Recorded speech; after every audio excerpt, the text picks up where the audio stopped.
Innal hamdalillah nahmaduhu ta'ala wa nasta'inuhu wa nastaghfiruh wa na'udzu billahi min shururi anfusina wa min sayyiati a'malina man yahdihillahu fala mudilla lahu wa man yudlil fala hadiya lahu. Asyhadu an la ilaha illallah wahdahu la syarika lahu wa asyhadu anna Muhammadan 'abduhu wa rasuluh. Allahumma shalli wa sallim wa barik ala nabiyyina Muhammad wa ala alihi wa sahbihi ajma'in, amma ba'du. Sebelumnya, bagaimana kabar ibu? Alhamdulillah sehat. Sama saja. Alhamdulillah, kita memuji Allah Subhanahu wa taala karena atas segala nikmat serta karunia-Nya. Di kesempatan sore hari ini kita diberi kesempatan oleh Allah Subhanahu wa taala untuk berkumpul, bertemu kembali di mushola ini, di tempat yang kita berharap semoga Allah Subhanahu wa taala senantiasa memberikan keberkahan di dalamnya. Salawat dan salam semoga senantiasa tercurahkan kepada Nabi kita, Nabi Agung Muhammad SAW beserta keluarga beliau, sahabat-sahabat beliau, dan juga orang-orang yang mengikuti beliau hingga hari kiamat kelak. Ibu-ibu sekalian, melanjutkan masih tafsir surat Al-Fatihah.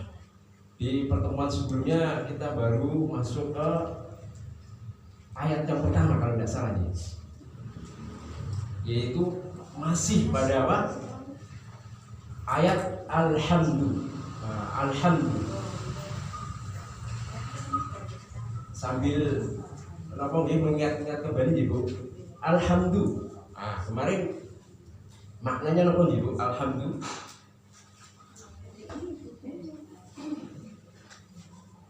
Alhamdulillah adalah pensifatan kepada zat yang maha terpuji dengan berbagai kesempurnaannya, dengan disertai apa?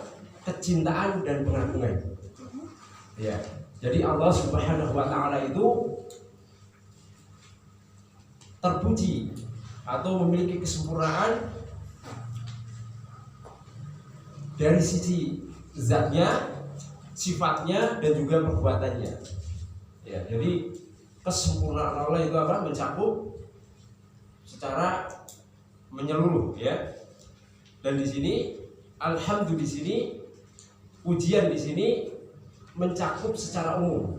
Baik ketika kita mendapatkan nikmat, mendapatkan kebahagiaan, mendapatkan kesenangan, ataupun ketika kita mendapatkan musibah, ujian, ataupun kesengsaraan. Gimana Bu kemarin doanya kalau kita mendapatkan nikmat? Cara memujinya gimana kemarin? Alhamdulillahilladzi bi ni'matihi tatimmus sholihat. Nah, kalau kita mendapatkan nikmat, kebahagiaan, begitu cara memujinya. Tetap dengan ucapan alhamdulillahi. Kemudian kalau kita mendapatkan musibah Bu, gimana kemarin? Alhamdulillahi ala kulli hal. Tetap memuji Allah, karena memang pujian itu mencakup secara menyeluruh. Itu kemarin kita sampai situ ya Bu. Insya Allah sekarang kita lanjutkan lagi ke lafaz atau ayat lillahi. Nah, di sini pada kata lillahi terdapat dua kata, yaitu huruf lam, li, dan juga lafzul jalalah Allah, sehingga menjadi lillahi. Dan huruf lam di sini adalah untuk ikhtisos, jadi pengkhususan, dan juga sesuatu yang berhak. Jadi memang pujian itu diperuntukkan kepada sesuatu yang berhak, dikhususkan. Siapa? Allah Subhanahu wa ta'ala. Dan Allah Subhanahu wa ta'ala atau nama Allah Subhanahu wa ta'ala itu adalah sebuah nama yang memang khusus hanya untuk Allah, tidak dinamakan selainnya dengan nama Allah. Apa artinya Bu Allah? Ya. Lafzul Allah di sini ya maknanya adalah al-ma'luh, yaitu al-ma'bud, sesuatu yang disembah dengan kecintaan dan pengagungan. Ya, jadi Allah maknanya apa? Al-ma'luh, yaitu al-ma'bud, sesuatu yang disembah dengan rasa cinta dan pengagungan. Itu maknanya. Ya. Dan Allah di sini atau lafaz Allah itu adalah nama yang memang khusus hanya untuk Allah dan tidak dinamakan untuk selainnya. Kemudian pada firman Allah Subhanahu wa taala, Rabbul Alamin. Rabbul Alamin. Rabb artinya adalah murabbi, yaitu yang membimbing, yang memelihara. Ya. Dan Rabb atau pada kata Rabb di situ mencakup 3 sifat. Nah, sifat apa saja, Bu? Pertama adalah al-khalq, penciptaan. Yang pertama adalah apa? Penciptaan. Kemudian yang kedua adalah al-mulk, kekuasaan. Dan ketiga adalah al-mudabbir atau at-tadbir, yaitu apa? Pengaturan. Jadi pada kata Rabb itu mencakup 3 sifat. Allah lah yang maha menciptakan, Allah lah yang maha memberi rezeki, Allah yang menghidupkan, Allah yang mematikan. Kemudian juga Allah lah yang menguasai segalanya. Kemudian apa? Allah lah juga yang mengatur segalanya. Kata Rabb. Kemudian pada kata al-alamin itu merupakan jamak dari alam, artinya sesuatu selain Allah. Jadi makhluk. Jadi maknanya Allah Subhanahu wa taala itu adalah zat yang menciptakan, memberi rezeki, mematikan, menghidupkan, mengatur. Ya. Kemudian apa? Juga memelihara seluruh makhluknya. Ya. Itu ya maknanya.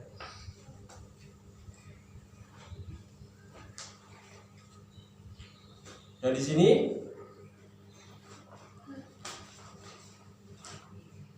kenapa kok didahulukan kata Allah dibandingkan Rabbul Alamin? Ya, Allah Rabbul Alamin. Ya. Karena apa alasannya? Karena ketika kita mendahulukan sifat Allah, yaitu sebagai bentuk apa? Bentuk mendahulukan dalam hal uluhiyah, peribadatan, penyembahan. Kan alhamdulillahi, enggak alhamdulillahirabbil alamin dulu, tapi Allah dulu baru disebut Rabbnya. Padahal Allah juga nama untuk Allah, Rabb juga untuk Allah. Keduanya nama Allah, tapi kenapa kok yang didahulukan Allah dulu, bukan Rabb dulu? Nah, di situ alasannya. Jadi karena Allah itu apa? Sesuatu tadi yang disembah, ya. Dan dia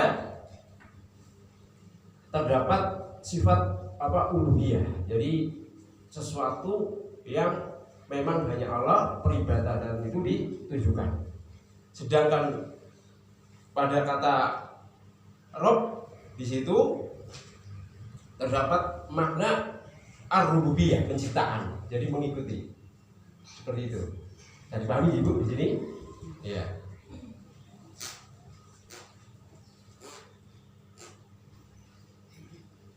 Karena memang kan Rasul Shallallahu Alaihi Wasallam dahulu diutus untuk apa, Bu? Untuk menyeru manusia agar apa? Beribadah.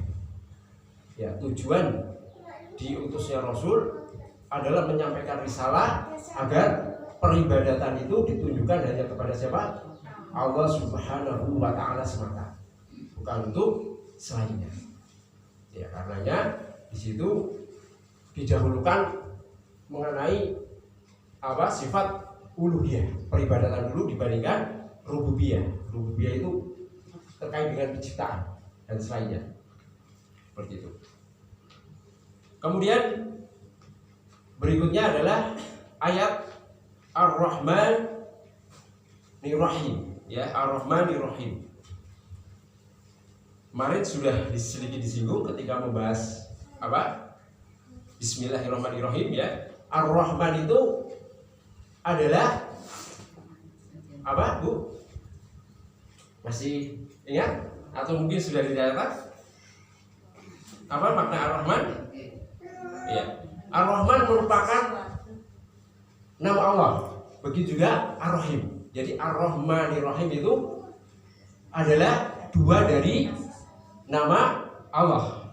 Ar-Rahman maknanya adalah dzurrahma wasi'ah. Jadi pemilik rahmat yang luas, mencakup kepada semuanya, baik orang-orang muslim maupun orang-orang kafir, baik orang-orang baik maupun orang-orang yang jahat.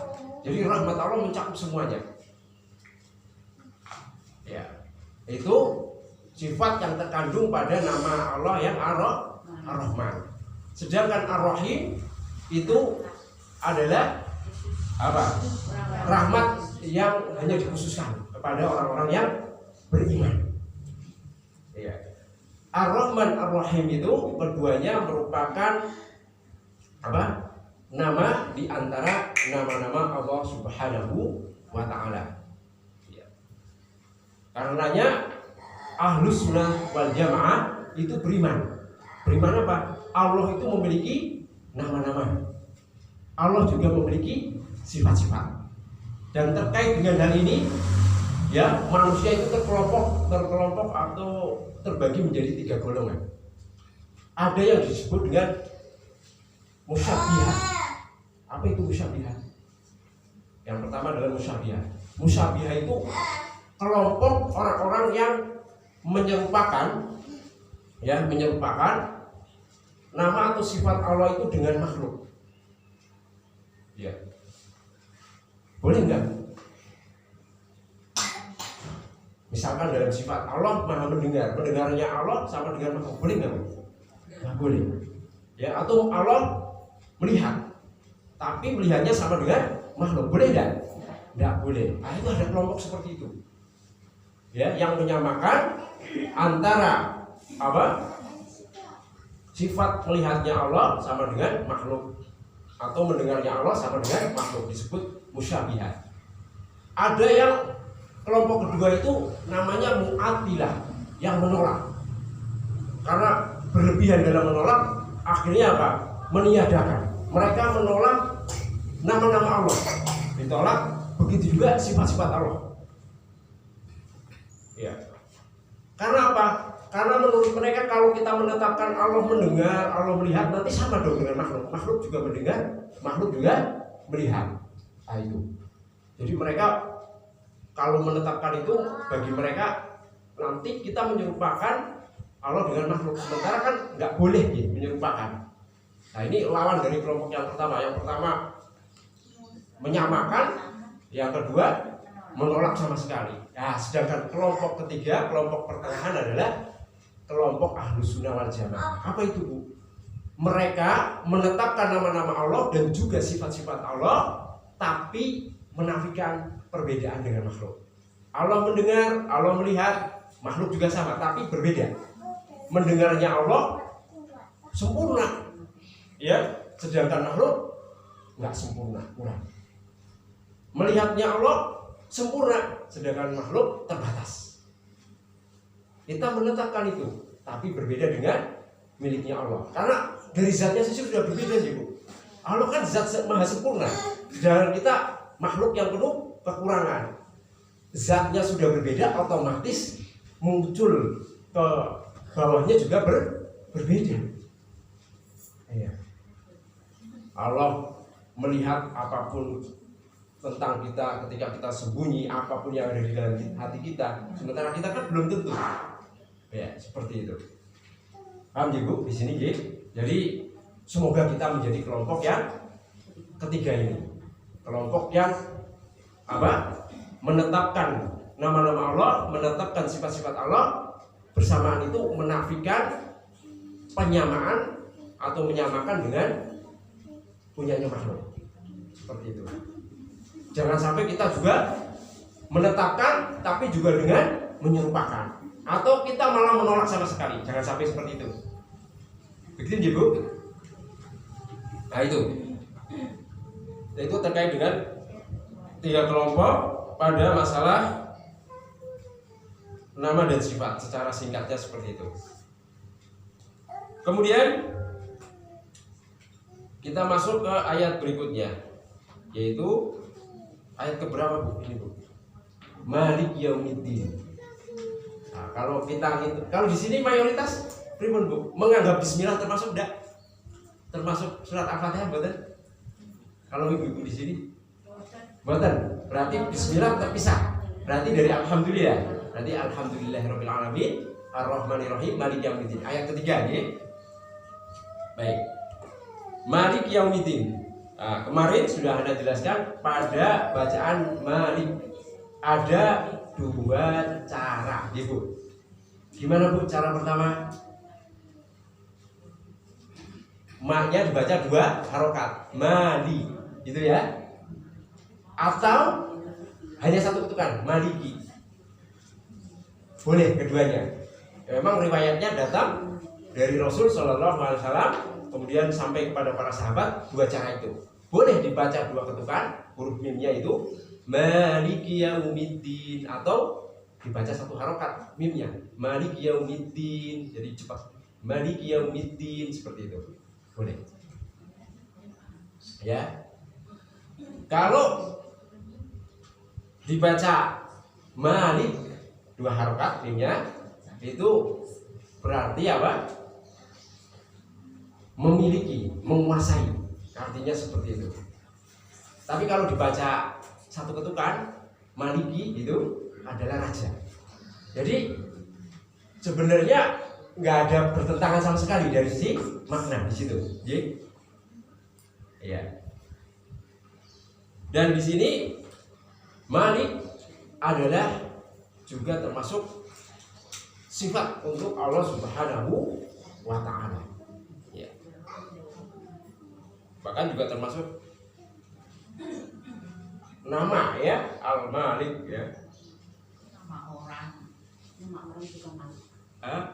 Malik nama orang. Nama kayak ada ya Bu ya? Ada. Ada kan? Termasuk Bu nama. Kemudian Yaumiddin. Yaumiddin itu maknanya adalah apa?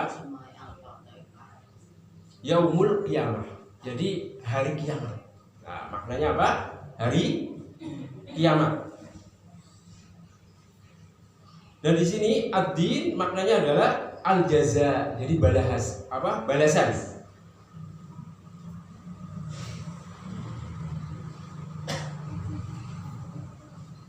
Makna secara keseluruhan Malik Yaumiddin adalah Allah Subhanahu wa Ta'ala, dia adalah pemilik yang menguasai pada hari tersebut, dan Allah lah yang akan membalas. Ya, tadi ad-din kan maknanya apa? Jaza, balasan. Jadi nanti Allah Subhanahu wa Ta'ala pada hari kiamat kelak akan membalas segala sesuatu yang diperbuat oleh para hambanya, ya, dari kalangan manusia maupun jin. Seperti itu Bu. Dan pada hari itu tidak ada Malik selain Allah Subhanahu wa Ta'ala. Jadi hanya Allah Subhanahu wa Ta'ala yang memiliki otoritas di situ. Karena memang pada hari itu ya hanya Allah yang berhak untuk menghakimi kita. Seperti itu.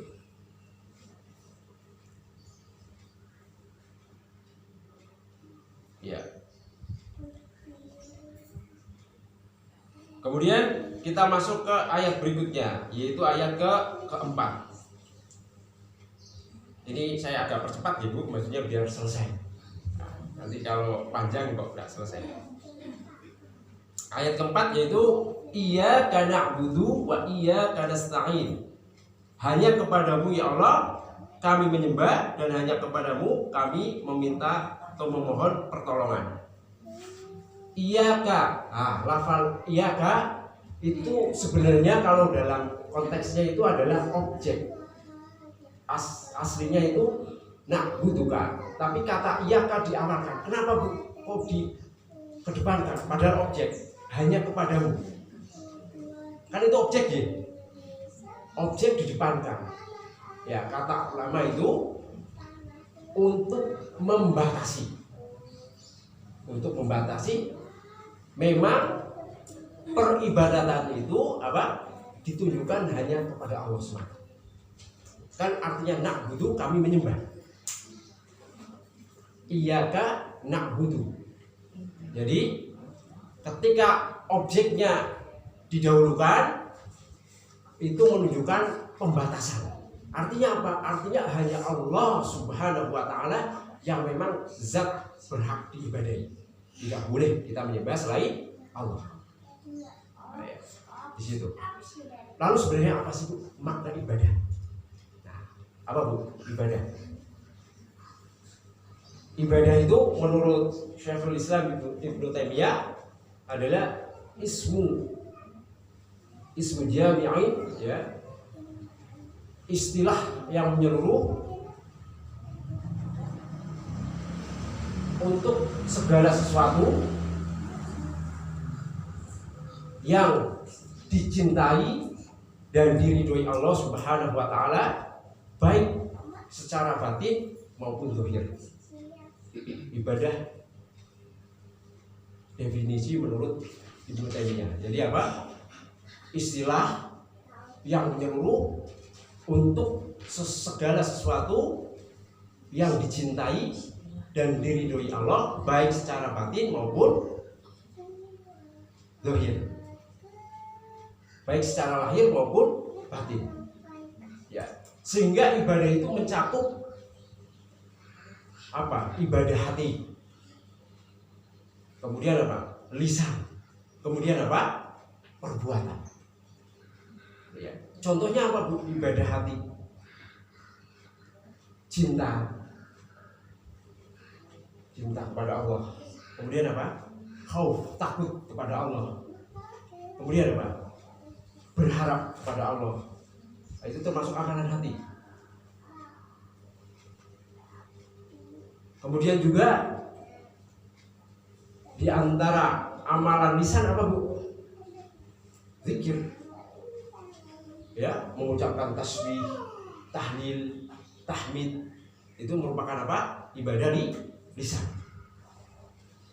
Ada juga rasa syukur. Kalau rasa syukur itu biasanya menggabungkan antara apa Bu? Ibadah lisan maupun dengan hati. Karena kalau kita bersyukur pada Allah biasanya apa? Biasanya memang muncul dari hati dan juga kita mengucapkannya dengan lisan. Ada juga yang sifatnya seperti itu, penggabungan antara lisan dan hati.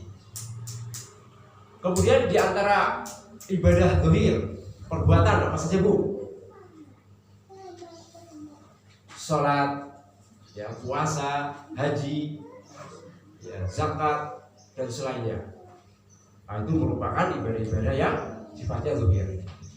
Ya, karenanya tadi didefinisikan bahwasanya segala sesuatu yang dicintai dan diridhoi Allah baik secara lahir maupun batin, itu makna ibadah. Karenanya di situ juga ada catatan kita tidak boleh melakukan ya peribadatan yang ditujukan untuk selain Allah Subhanahu wa taala. Baik misalkan rasa apa? Rasa takut, kemudian rasa cinta, misalkan cinta kepada berhala tertentu atau apa tertentu seperti itu, tidak boleh. Atau kita misalkan sholat pada benda tertentu juga tidak boleh yang dianggap Tuhan. Atau kita misalkan menyembelih untuk selain Allah juga tidak boleh, karena menyembelih termasuk apa? Ibadah. Nah, di sini ada kisah terkait menyembelih ini. Jadi suatu hari Rasul Shallallahu Alaihi Wasallam itu mengatakan, bersabda kepada para sahabat, ada seseorang masuk surga itu karena lalat. Ada juga seseorang yang masuk surga masuk neraka karena lalat. Nah, di situ Rasul para sahabat heran dan bertanya kepada Rasul Shallallahu Alaihi Wasallam, dan kok bisa begitu? Bisa orang kok masuk surga karena seekor lalat? Ada juga orang yang masuk neraka karena seekor lalat. Sahabat penasaran, kok bisa begitu? Kenapa wahai Rasulullah? Maka Rasulullah bercerita kepada para sahabat. Ini hadis diriwayatkan oleh Imam Ahmad. Jadi ada dua orang yang melewati suatu kaum perkampungan. Nah, di dalam perkampungan itu terdapat berhala yang biasanya disembah. Nah, ketika itu berhala itu dijaga oleh orang-orang penduduk kampung tersebut. Lalu apa? Lalu salah seorang dari kaum tersebut mengatakan kepada salah seorang dari orang yang lewat, berkorbanlah untuk berhala itu, maka nanti kamu akan saya izinkan lewat. Maka orang itu menjawab, saya tidak punya apa-apa untuk berkorban. Akhirnya apa? Orang itu mengatakan, berkorbanlah meski dengan seekor lalat. Akhirnya dia lakukan, mengorbankan seekor lalat. Akhirnya apa? Akhirnya Rasul bersabda, orang itu masuk neraka. Ya. Kemudian orang yang satunya juga diperintahkan sebagaimana yang pertama tadi, berkorbanlah, nanti kamu saya izinkan lewat. Dia mengatakan, saya tidak punya apa-apa untuk berkorban. Berkorbanlah meskipun hanya seekor lalat. Orang itu, saya tidak akan berkorban untuk selain Allah. Maka akhirnya apa? Orang itu dipenggal lehernya, meninggal, akhirnya masuk surga. Nah, begitu ceritanya. Jadi kronologinya kok kenapa bisa ada orang yang masuk neraka karena seekor lalat, ada orang yang masuk surga karena seekor lalat. Gara-gara korban seekor lalat. Sepele enggak? Sepele. Ya. Tapi kalau hal itu terkait dengan hak Allah, itu bahaya besar bagi kita. Kelihatan sepele. Tapi kalau terkaitnya dengan hak Allah, yaitu ibadah, maka hati-hati. Kita jangan sampai melakukan hal tersebut. Ya, nggak boleh kita misalkan biasanya membuat sesaji-saji pada tempat-tempat tertentu. Ya, dengan berharap biar yang si bau rekso atau apa istilahnya biasanya melindungi. Nah, kadang-kadang ya keyakinan seperti itu, memberi sesembelihan kerbau atau sapi atau kambing atau ayam hitam untuk biar nanti dibantu atau selainnya. Maka ini tidak boleh, bahaya. Khawatir hal itu dapat menjerumuskan kita. Pokoknya kalau orang mukmin sejati, totalitas, pasrahkan, tawakalnya hanya kepada Allah. Karena apapun Bu, kalau Allah itu memang menghendaki sesuatu terjadi pada kita, terjadi. Tapi kalau enggak, ya enggak. Jadi tinggal kita pasrahkan saja. Jangan sampai kita melenceng dari aturannya, karena bahaya. Urusannya neraka dan surga. Ya. Karena kalau kita sudah menjadikan peribadatan kita kepada selain Allah, jadinya kita berbuat syirik. Jadi orang yang melakukan perbuatan syirik. Padahal syirik adalah sebesar-besar dosa. Ya, dapat menghapuskan pahala kita yang telah lalu. Kalau kita tidak tobat gimana? Bahaya. Ya.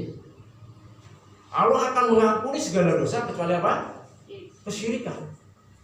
Makanya monggo, hal-hal yang menuju kepada kesyirikan kita harus tolak, kita harus jaga. Kita harus betul-betul menjadikan Allah satu-satunya sesembahan Tadi beribadah mencakup apa? Batin, lisan dan juga perbuatan. Batin kita harus senantiasa terikat dengan Allah. Takut kita, cinta kita, ya, ketundukan kita, kepatuhan kita hanya untuk Allah. Lisan kita juga harus terus kaitkan dengan Allah, menyebut-nyebut nama Allah, berzikir, ya, mengucapkan segala hal-hal yang diridhoi oleh Allah Subhanahu wa Ta'ala. Ya. Intinya ketika kita beribadah, kita berusaha semaksimal mungkin untuk apa? Menjalankan segala perintah Allah, baik yang sifatnya wajib maupun sunnah. Berusaha. Kalau wajib harus, kalau sunnah berusaha. Ya, berusaha, karena yang sunnah ini akan bisa apa? Menyempurnakan yang wajib tadi. Kan kolo-kolo ya Ibu, kadang kita kan kurang nih ketika menegakkan sholat, mungkin puasa kita. Nah itu nanti kalau kita rajin juga melakukan amalan-amalan sunnah, ibadah-ibadah sunnah, insya Allah bisa untuk menempel seperti itu. Dan juga termasuk bentuk ibadah selain mengerjakan perintah, juga apa? Menghindari, mencegah diri kita untuk melakukan hal-hal yang dilarang, baik yang sifatnya haram ataupun yang makruh. Nah, kalau makruh kan memang dari sisi perbuatan kita tidak dapat pahala. Misalkan kita melakukan sesuatu yang makruh memang tidak dapat pahala, tapi kalau kita meninggalkan kita dapat pahala. Gitu Jeng. Kalau dari sisi makruh. Kalau haram kan apa? Kalau kita melakukan malah mendapatkan dosa. Tapi kalau kita meninggalkan malah berpahala. Seperti itu Jeng. Nah, jadi kita berusaha dalam ibadah kita juga apa? Meninggalkan segala sesuatu yang dilarang oleh Allah, baik hal-hal yang memang haram ataupun yang sifatnya makruh. Nah, kalau makruh kan mungkin kadang-kadang kita ya sesekali mungkin bisa jadi terpleset ke situ gitu. Karena memang kadang apa? Nggak bisa dihindari sama sekali. Tapi kalau haram ya mudah-mudahan kita betul-betul bisa menghindari. Dan keduanya itu termasuk dari peribadatan. Baik kita mengerjakan segala sesuatu yang Allah wajibkan atau sunahkan, ya, atau meninggalkan segala yang Allah haramkan atau makruhkan, menjadi bentuk apa? Ibadah. Monggo. Ya, karena memang tadi sebagaimana firman-Nya, iyyaka na'budu, hanya kepadamu kami menyembah. Artinya harus konsekuen ya. Kita berusaha. Walaupun memang tidak dipungkiri ya Bu, ada setan di jalan ini yang menggoda kadang. Ya. Ada yang menggoda, kadang kita terjatuh, terpleset. Ya, ada obatnya. Apa Bu obatnya? Istighfar dan taubat. Itu Allah begitu sayangnya sama kita. Ya. Menginginkan kita dalam kebaikan sehingga apapun diberikan kepada kita, termasuk ketika kita apa? Terjatuh ke dalam kesalahan, terjatuh ke dalam dosa-dosa. Allah kasih penawarnya, bertobat, banyak istighfar. Seperti itu. Jadi pahami Ibu. Kemudian wa iyyaka nasta'in, dan hanya kepadamu kami memohon pertolongan. Ini juga sama Ibu. Jadi kita juga harus senantiasa ya memohon pertolongan hanya kepada Allah Subhanahu wa Ta'ala. Berarti memohon pertolongan termasuk ibadah buat Ibu. Iya, Ji. Karena di situ kita diperintahkan apa? Hanya kepada Allah. Karenanya meminta pertolongan termasuk apa? Bentuk ibadah. Sehingga ketika kita betul-betul memohon kepada Allah agar menolong kita, kita akan dapat pahala. Ya. Lalu gimana Bu? Dengan firman Allah Subhanahu wa Ta'ala, wa ta'awanu 'alal birri wat taqwa, dan salinglah tolong menolong dalam kebaikan dan ketakwaan. Nah, kita diperintahkan untuk saling tolong menolong, padahal tadi pada surat Al-Fatihah hanya kepadamu lah kami memohon pertolongan. Ya. Jadi di sini bentuk meminta atau bentuk pertolongan itu ada dua jenis. Ya. Yang pertama adalah pertolongan yang sifatnya itu tafwid. Jadi apa? Menyerahkan, memasrahkan memang hanya kepada Allah. Ibu kalau berdoa sering gitu, betul-betul memasrahkan toh ketika meminta pertolongan kepada Allah. Ya Allah, tolonglah hambamu sekarang dalam keadaan seperti ini, sakit yang berat. Hati kita apa? Pasrah, totalitas kepada Allah. Nggak ada itu kita menyandarkan kepada keluarga kita, orang-orang sekitar kita, ataupun kekuatan kita. Kita merasa pede, kuat, bisa mengatasi ini sendiri. Tidak. Tapi ketika itu totalitas penyerahannya hanya kepada Allah, memohon pertolongannya. Itu yang pertama. Kedua, pertolongannya sifatnya musyarakah. Musyarakah itu apa? Hanya penyertaan. Contohnya misalkan kita sedang butuh uang misalkan, atau butuh kemudian kita meminta bantuan pertolongan tetangga kita, meminjam istilahnya, kalau uang punya meminjam uang, itu kan kita meminta pertolongan pada orang lain, Ibu. Nah, itu sifatnya musyarakah. Jadi hanya sekedar sebagai wasilah, segalanya tetap kembali kepada Allah. Seperti itu. Dan untuk jenis permintaan tolong yang kedua ini, itu ada syaratnya. Harus apa? Harus orang itu sesuatu yang hidup, ya, orang hidup dan juga mampu. Wah, kalau nggak mampu ya nggak boleh. Gitu. Kita minta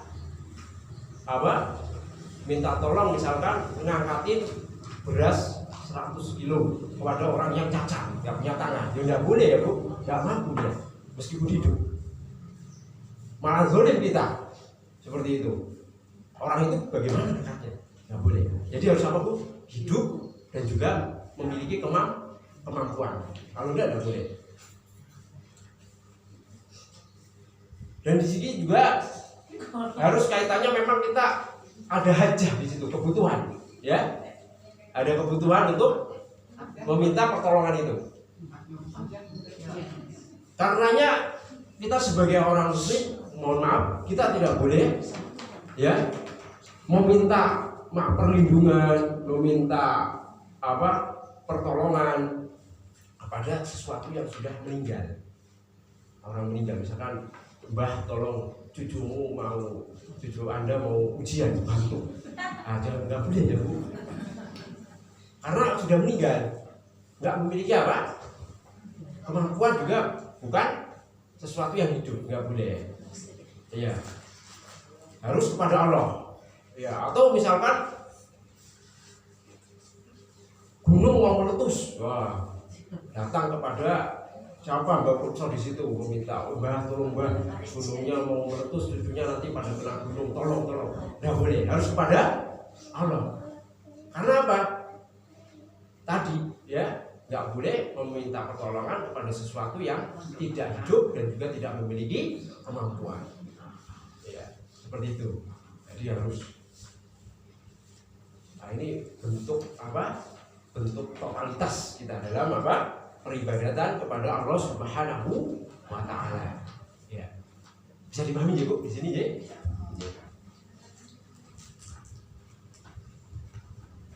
Ya. Kemudian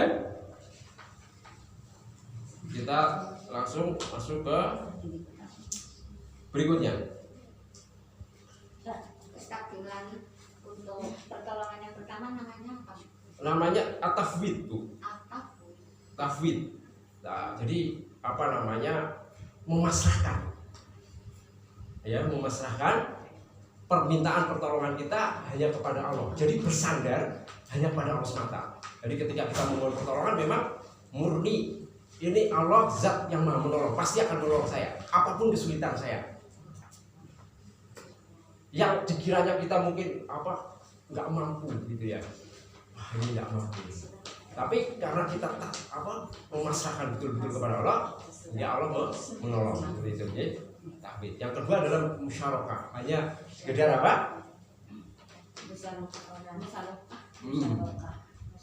mengikuti, hanya sebagai penyertaan. Ya. Kita minta tolong kepada tetangga kita untuk apa? Untuk mengangkat meja misalkan, atau untuk membantu meminjami kita apa gitu ya, sepeda, motor, mobil gitu. Yang penting kalau di dalam permintaan tolong yang kedua ini harus yang pertama orang yang diminta tolong hidup, yang kedua harus mampu. Gak boleh juga kepada yang tidak mampu, malah zalim nanti kita. Harus itu. Dan dalam ibadah ini tentunya harus apa?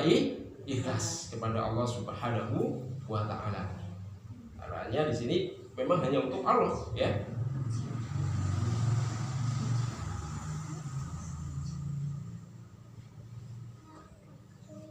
Artinya kita tidak boleh meminta pertolongan kepada makhluk di mana makhluk itu tidak mampu untuk memberikan pertolongan itu. Nggak boleh, ya.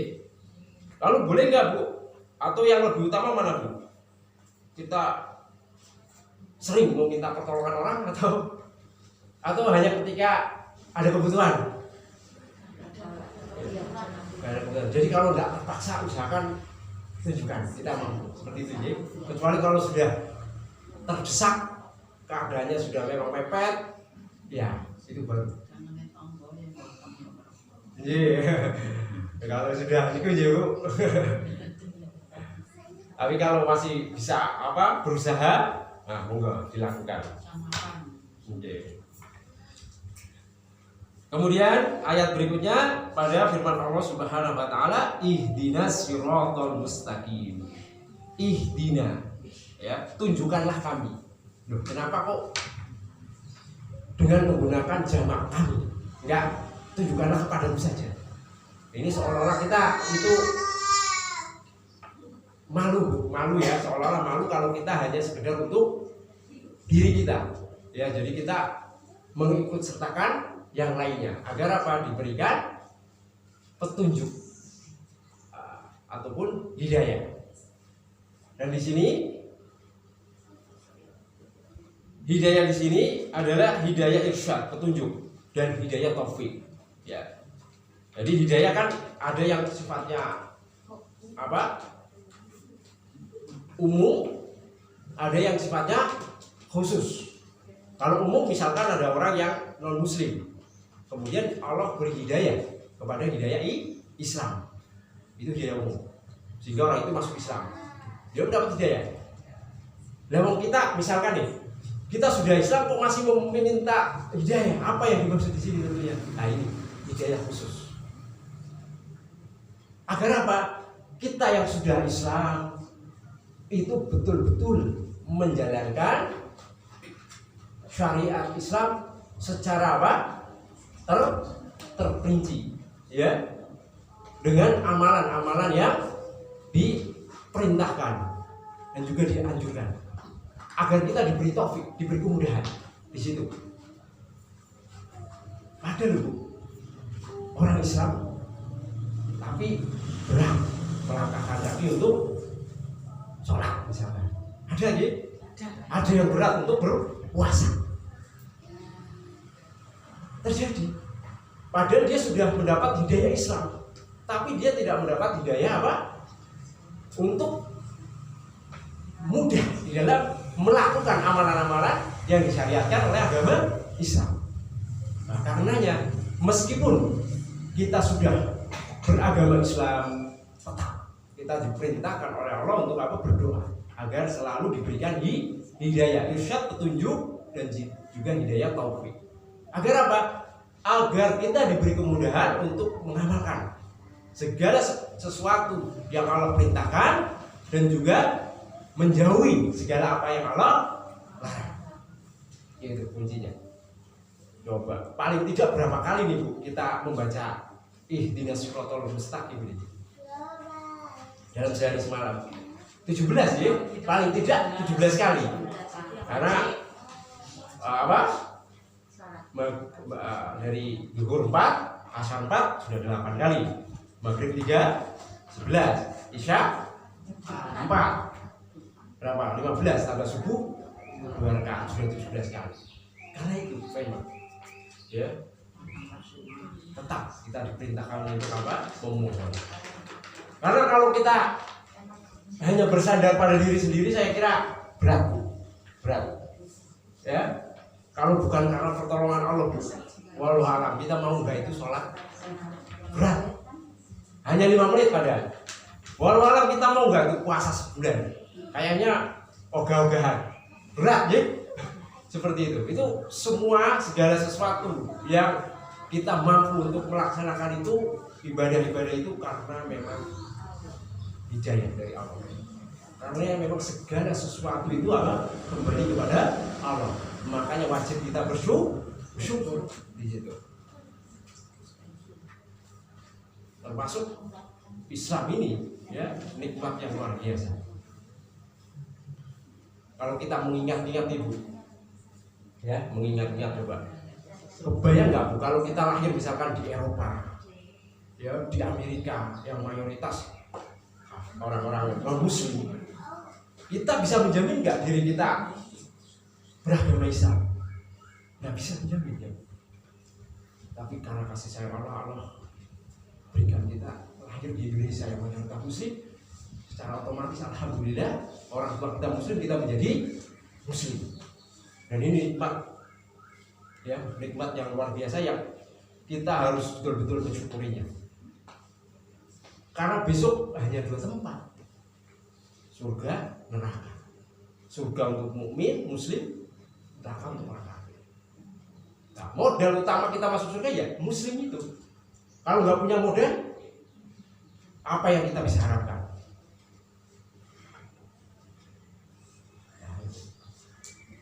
Karenanya sering ya penceramah nikmat yang paling besar Islam. Memang betul. Karena itu mudah.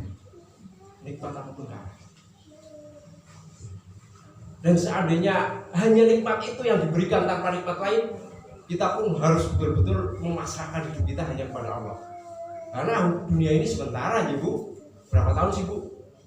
80, 90, 100 jarang-jarang. Ya, kita hidup di dunia ini 100, bisa dihitung jarang. Paling-paling 60, 70 jarang Bu. Sebentar. Artinya apa? Kalau kita tidak memanfaatkan kehidupan kita untuk tunduk pasrah hanya kepada Allah, tawakal kepada Allah, begitu. Ya, jadikan kehidupan kita hanya betul-betul pasrah tunduk hanya kepada Allah. Itu Ibu. As-sirat. Nah, kemarin as-sirat itu dibaca dengan 2 bacaan pada huruf S-nya ya, bisa dengan sod, siro, bisa dengan sin, siro. Tapi yang fasih yang mana Bu? Yang pakai sod, siro, lebih tebal. Ya, sirot artinya adalah apa? Torik, jalan. Ya, jalan. Al-mustaqim adalah jalan yang lurus. Maksudnya apa? Siratal mustaqim di sini. Ya. Di sini dijelaskan bahwasanya adalah kita meminta kepada Allah hidayah petunjuk agar diberikan ilmu yang bermanfaat. Nah, ilmu yang bermanfaat kan ilmu yang kita amalkan, ya toh? Ilmu yang diamalkan, ilmu yang bermanfaat dan juga amal solih, itu dua. Ya. Pada hakikatnya ketika kita mengucapkan doa ihdinas siratal mustaqim, kita memohon kepada Allah ilmu yang bermanfaat dan juga amal yang solih, dua itu. Ya, dan itu sudah apa? Mencakup tadi yang saya jelaskan. Itu ya. Apa? Ilmu yang bermanfaat dan juga amalan soleh. Emang ada Bu, ilmu yang nggak bermanfaat? Ada aja. Ada orang yang tahu tapi tidak mau mengamalkan. Orang tahu Islam benar tapi tidak mau masuk Islam, malah memusuhi. Misalkan orang tahu misalkan sholat wajib, malah dia apa? Mengingkari. memusuhi orang-orang yang melakukan sholat misalkan, ya seperti itu. Dia tahu bahwa saya sholat bagian dari agama, tapi dia mengingkari, sehingga ilmunya tidak bermanfaat.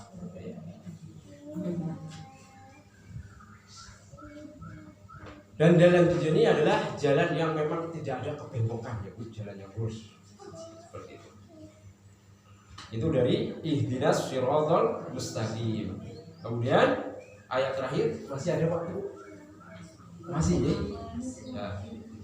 Ayat terakhir, shiratal ladzina an'amta alaihim, yaitu jalan yang apa?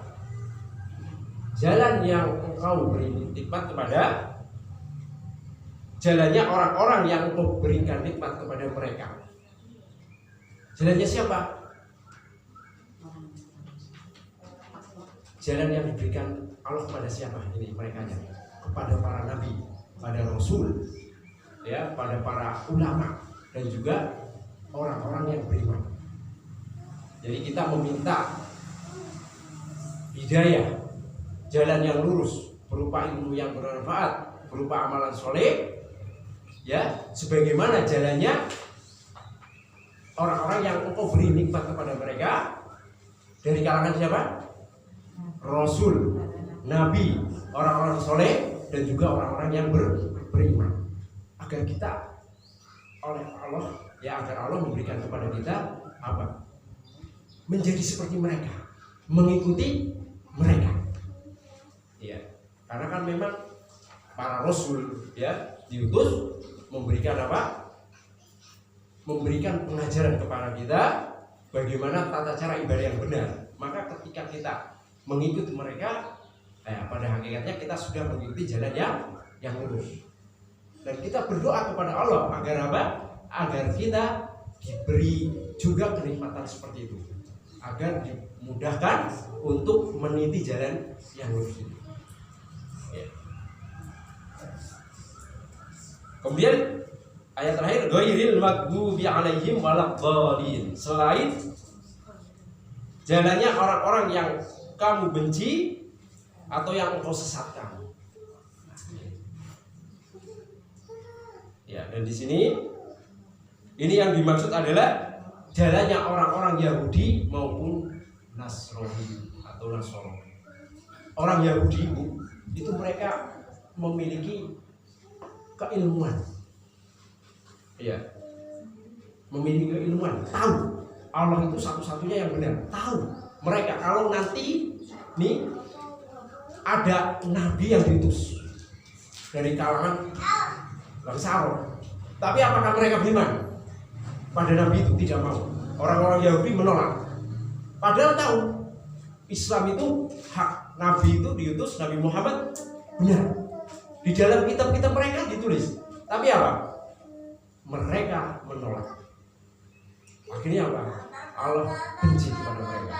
Karena meskipun mereka mengetahui tapi tidak mau beramal, mengikuti apa? Ajaran Islam, mengikuti syariat Nabi Muhammad SAW. Itu. Kemudian yang kedua, waladdallin, orang-orang yang disesatkan. Siapa sebenarnya? Orang-orang Nasrani. Kenapa? Mereka beramal. Orang-orang Nasrani beramal, mengamalkan amalan ini itu. Tapi apa? Tapi beramal di atas kebodohan, tidak di atas ilmu. Sehingga apa? Allah sesatkan. Akhirnya apa? Menganggap Tuhannya berapa? 3. Tuhannya berapa? Naudzubillah. Itu kan masa zat yang maha sempurna sampai seperti itu kan tidak mungkin. Secara akal kita kan tidak mungkin. Tidak mungkin menyerupai makhluk. Ya toh? Zat yang maha sempurna harus berbeda dengan makhluk dari sisi apapun, karena dia zat yang maha sempurna. Kalau dia melahirkan, beranak, sama seperti makhluk. Maha suci Allah dari itu semua. Meskipun mereka beramal, ya, tapi apa? Allah katakan mereka apa? Dalam kesesatan. Kenapa? Karena beramalnya mereka tidak di atas ilmu. Makanya kalau berilmu tidak beramal, kita seolah-olah seperti orang Yahudi. Kemudian kita beramal tapi tidak dilandasi ilmu, maka seolah-olah kayak orang Nasoro. Jadi yang betul apa Bu? Berilmu dan juga beramal. Karena yang agama ini dibangun di atas apa? 3 hal. Apa aja? Iman kepada Allah, kemudian ilmu. Setelah itu apa? Amalan. Ya, agama Islam dibangun 3 hal. Kita beriman, kita berilmu, ketiga kita beramal. Nah, itu. Nah, kita akan menjadi muslim sejati. Itu. Ya, harus berusaha merealisasikan hal itu. Beramal di atas ilmu. Jangan sampai hanya sekedar apa? Membebek, ikut-ikutan. Harus mengilmunya. Oh, ini kata itu ini gitu. Tapi padahal amalannya misalkan nggak sesuai, ya. Atau melakukan perbuatan yang naudzubillah malah misalkan memberi bunga-bunga, sesaji-sesaji kepada pohon tertentu. Padahal maaf muslim, terus diingatkan, Pak jangan memberi itu. Wah, orangnya itu apa? Mengatakan, wah saya katanya seperti itu, jadi saya mengikuti. Itu kan termasuk dia melakukan suatu amalan tapi tidak dilandaskan ilmu, sehingga apa amalannya tertolak. Begitu. Ya. Sia-sia. Nah, begitu. Jadi harus berilmu kemudian beramal. Nah, itu. Monggo. Saya kira pas nih. Wah, Masya Allah. Alhamdulillah. Selesai kita tafsir surat Al-Fatihah. Pada kesempatan hari ini mudah-mudahan bisa dipahami dengan baik. Mohon maaf apabila di dalam menyampaikan banyak hal yang mungkin menurut ibu-ibu sekalian ada kekurangan. Tentunya kesempurnaan hanya milik Allah Subhanahu wa taala. Saya akhiri wabillahi taufiq wal hidayah. Wassalamualaikum warahmatullahi wabarakatuh.